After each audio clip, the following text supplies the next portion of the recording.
Le monstre de Florence.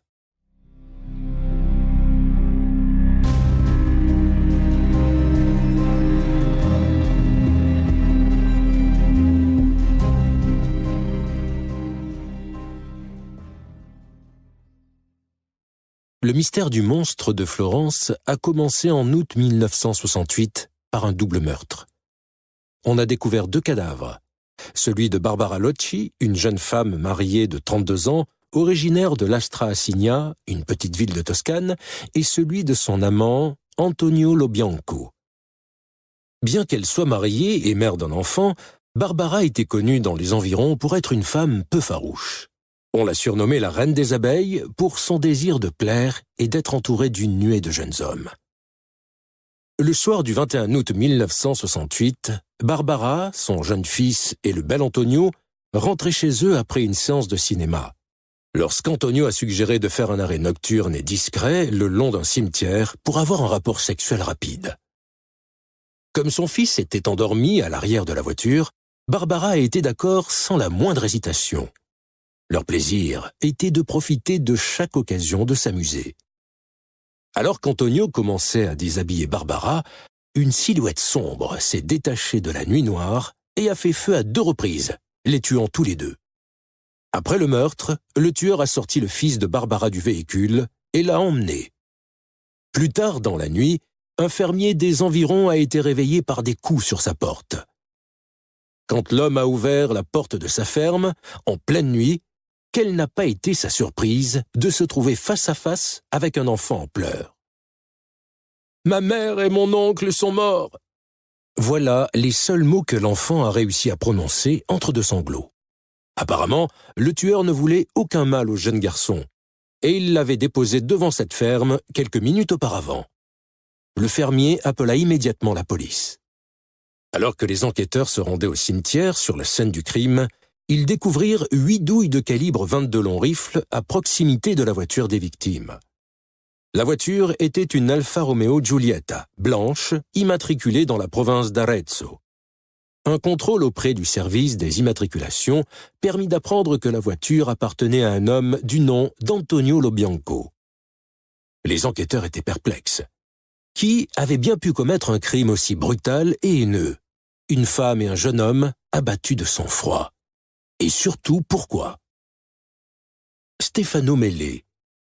Entre 6 et 7 heures du matin, une patrouille de police se rendit au domicile de Stefano Mele, le mari de Barbara. Alors que les enquêteurs arrivaient à l'entrée de cet appartement, la porte s'ouvrit soudain et le mari de Barbara s'apprêtait à sortir à toute vitesse, visiblement pressé, un attaché-case à la main. À la nouvelle du meurtre sauvage de sa femme, son absence de réaction augmenta la suspicion des enquêteurs. Le mari, Stefano Mele, n'était pas très bavard, et encore moins enthousiaste à l'idée d'accompagner les enquêteurs au poste de police. Une fois au commissariat, Mele dit aux policiers qu'il ne s'était pas senti très bien depuis l'après-midi précédent, et il était resté chez lui. 2 personnes lui avaient rendu visite chez lui, s'empressa-t-il d'ajouter, Carmelo Cutrona et Antonio Lobianco, 2 hommes qui ont été les amants de sa femme par ailleurs. Durant l'interrogatoire, Mele mentionna également Francesco Vinci, un autre amant de sa femme. Vinci avait été arrêté en novembre 1967 sous l'accusation d'adultère, une procédure que la propre femme de Vinci avait initiée.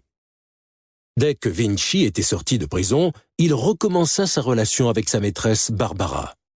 Quelle ne fut pas la surprise des enquêteurs d'apprendre que Barbara était aussi la maîtresse des 3 frères Vinci, Giovanni, Salvatore et Francesco.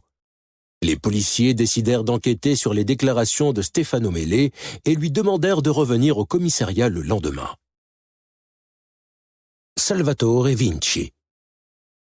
Le jour suivant, le 23 août 1968, après avoir dit aux enquêteurs qu'il considérait les amants de sa femme comme de possibles suspects, Mele surprit tout le monde en avouant spontanément avoir tué sa femme et Antonio Lobianco avec l'aide de Salvatore Vinci. Durant ses aveux, Mele déclara que puisque sa femme et son fils n'étaient toujours pas rentrés le soir du meurtre, vers 23h20, le 21 août au soir, il était sorti pour aller à leur recherche. Il avait fini par se rendre sur la place principale du village de Lastra Signa. Il rencontra alors Salvatore Vinci, qui lui déclara que Barbara s'était rendue au cinéma avec Antonio Lobianco et son fils. Salvatore en profita pour sermonner Stefano, lui reprochant l'infidélité continuelle de sa femme et lui conseillant de mettre fin à cette situation embarrassante pour tout le monde. C'était un comble que l'un des amants reproche au mari l'infidélité de sa femme. Salvatore avait avec lui une petite arme, et les deux hommes se décidèrent à partir à la recherche de Barbara ensemble, bien décidés à lui faire entendre raison. Quand les deux hommes arrivèrent à proximité de Signa, ils découvrirent l'Alfa Romeo Giulietta, garé près du cinéma Giardino Michelacci. Stefano et Salvatore attendirent patiemment la fin de la séance de cinéma et finalement ils virent sortir Barbara, son fils endormi dans ses bras, accompagné de son amant Antonio. Stefano et Salvatore montèrent en voiture et les suivirent jusqu'au cimetière, juste à la sortie de la ville. Stefano indiqua aux enquêteurs que, lorsque les deux amants commencèrent à se déshabiller, Salvatore, hors de lui, sortit d'un bond de la voiture, brandissant son petit pistolet qu'il avait extrait d'un sac à dos, le pointa sur eux et vida son chargeur sur Barbara et Antonio. L'enfant à l'arrière dormait au tout début de la fusillade, mais dès que la dernière balle fut tirée, il se réveilla. Alors que Stefano revenait vers la voiture de Salvatore, il lui avoua qu'il les avait tués. Les deux hommes prirent leur véhicule jusqu'au pont de Signa, et ils se débarrassèrent du pistolet dans la rivière. Peu de temps après, ils étaient de retour chez lui. Stefano termina ses aveux en déclarant « J'ai tué ma femme et son amant car je n'en pouvais plus d'être continuellement humilié par ses infidélités. Ma femme me trompait depuis des années avec de nombreux hommes, et cela faisait quelques mois que j'avais pris la décision de ne plus accepter cette situation. » La déclaration de Stefano laissait les enquêteurs plutôt sceptiques. La plus grande invraisemblance dans sa déclaration concernait son propre fils. Il oubliait de mentionner si son fils l'avait reconnu et comment son fils avait fini par se retrouver devant une ferme en pleine nuit. Malgré cela, Stefano fut arrêté immédiatement et les accusations officielles furent entérinées. Le lendemain, le 24 août 1968, la police se mit en vain à la recherche de l'arme du crime. Un enquêteur interrogea Stefano au sujet de l'arme, et Stefano changea rapidement sa version des faits. Au lieu de jeter le pistolet dans la rivière, il déclarait maintenant avoir rendu l'arme à Salvatore. Malgré cela, quelques heures après, Stefano se rétracta intégralement. Il changeait une nouvelle fois de version. Il déclarait maintenant que le coupable était Francesco Vinci, le frère de Salvatore. Pendant les 3 jours qui suivirent, Stefano changea plusieurs fois de version, déclarant à la police plusieurs versions du crime, toutes plus invraisemblables les unes que les autres. 2 ans après le double meurtre, Stefano Mele fut reconnu seul coupable de ces meurtres par la justice italienne. Condamné à 14 années de prison au cours d'un procès bâclé, le jugement reconnaissait malgré tout à Stefano l'excuse du crime passionnel, Stefano ayant commis ce double crime sous l'emprise d'un coup de folie.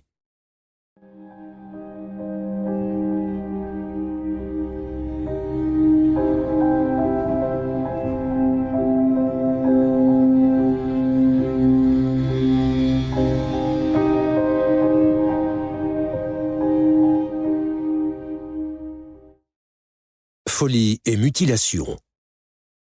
En 1974, 6 ans après le double meurtre de 1968, le nom de Stefano Mele était presque oublié de tous, et les autorités locales étaient mobilisées sur un autre double meurtre particulièrement inquiétant.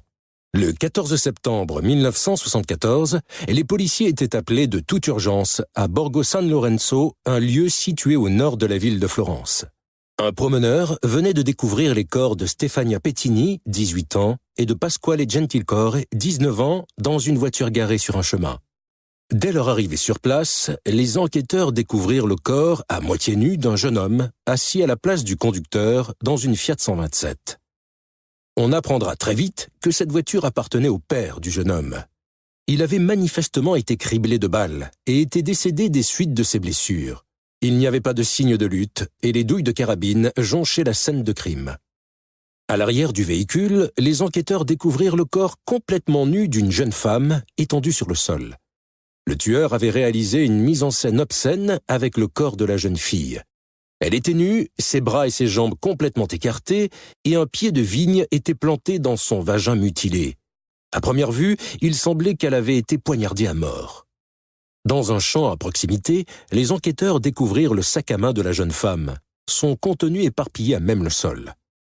Après une minutieuse recherche d'indices, puis la photographie intégrale de la scène de crime, les 2 corps ont été emportés vers la morgue pour être examinés par le médecin légiste. Au cours de l'autopsie des victimes, il apparut que les 2 jeunes gens avaient été criblés de balles par une arme de petit calibre. Le rapport balistique permit de découvrir que l'arme du crime était probablement un Beretta automatique de calibre 22, un modèle de 1973 ou 1974. Détail surprenant, les projectiles étaient un modèle spécifique de Winchester, une série assez rare fabriquée en Australie dans les années 50. Alors que le jeune homme avait succombé à 5 balles mortelles, la jeune femme avait reçu seulement 3 balles. Mais sa mort était finalement due aux 96 coups de couteau qu'elle avait reçus. Le couteau avait une lame dont la longueur était certainement de 10 à 12 cm de long et de 1,5 cm de large, avec un seul côté tranchant. Au début de l'enquête, les policiers concentrèrent leur attention sur 3 hommes. Bruno Mocalli, un guérisseur autoproclamé de 53 ans, Giuseppe Francini, un homme mentalement instable qui s'était rendu spontanément au commissariat pour s'accuser du double crime, et Guido Giovannini, un voyeur patenté des environs de la scène de crime. Ce Guido avait été identifié depuis plusieurs années par de nombreux couples qui tous l'accusaient d'observer leurs ébats amoureux. Mais il n'y avait aucune preuve permettant de faire le lien entre ces 3 hommes et le double meurtre. Et après quelques semaines d'enquête poussée, les 3 hommes furent innocentés.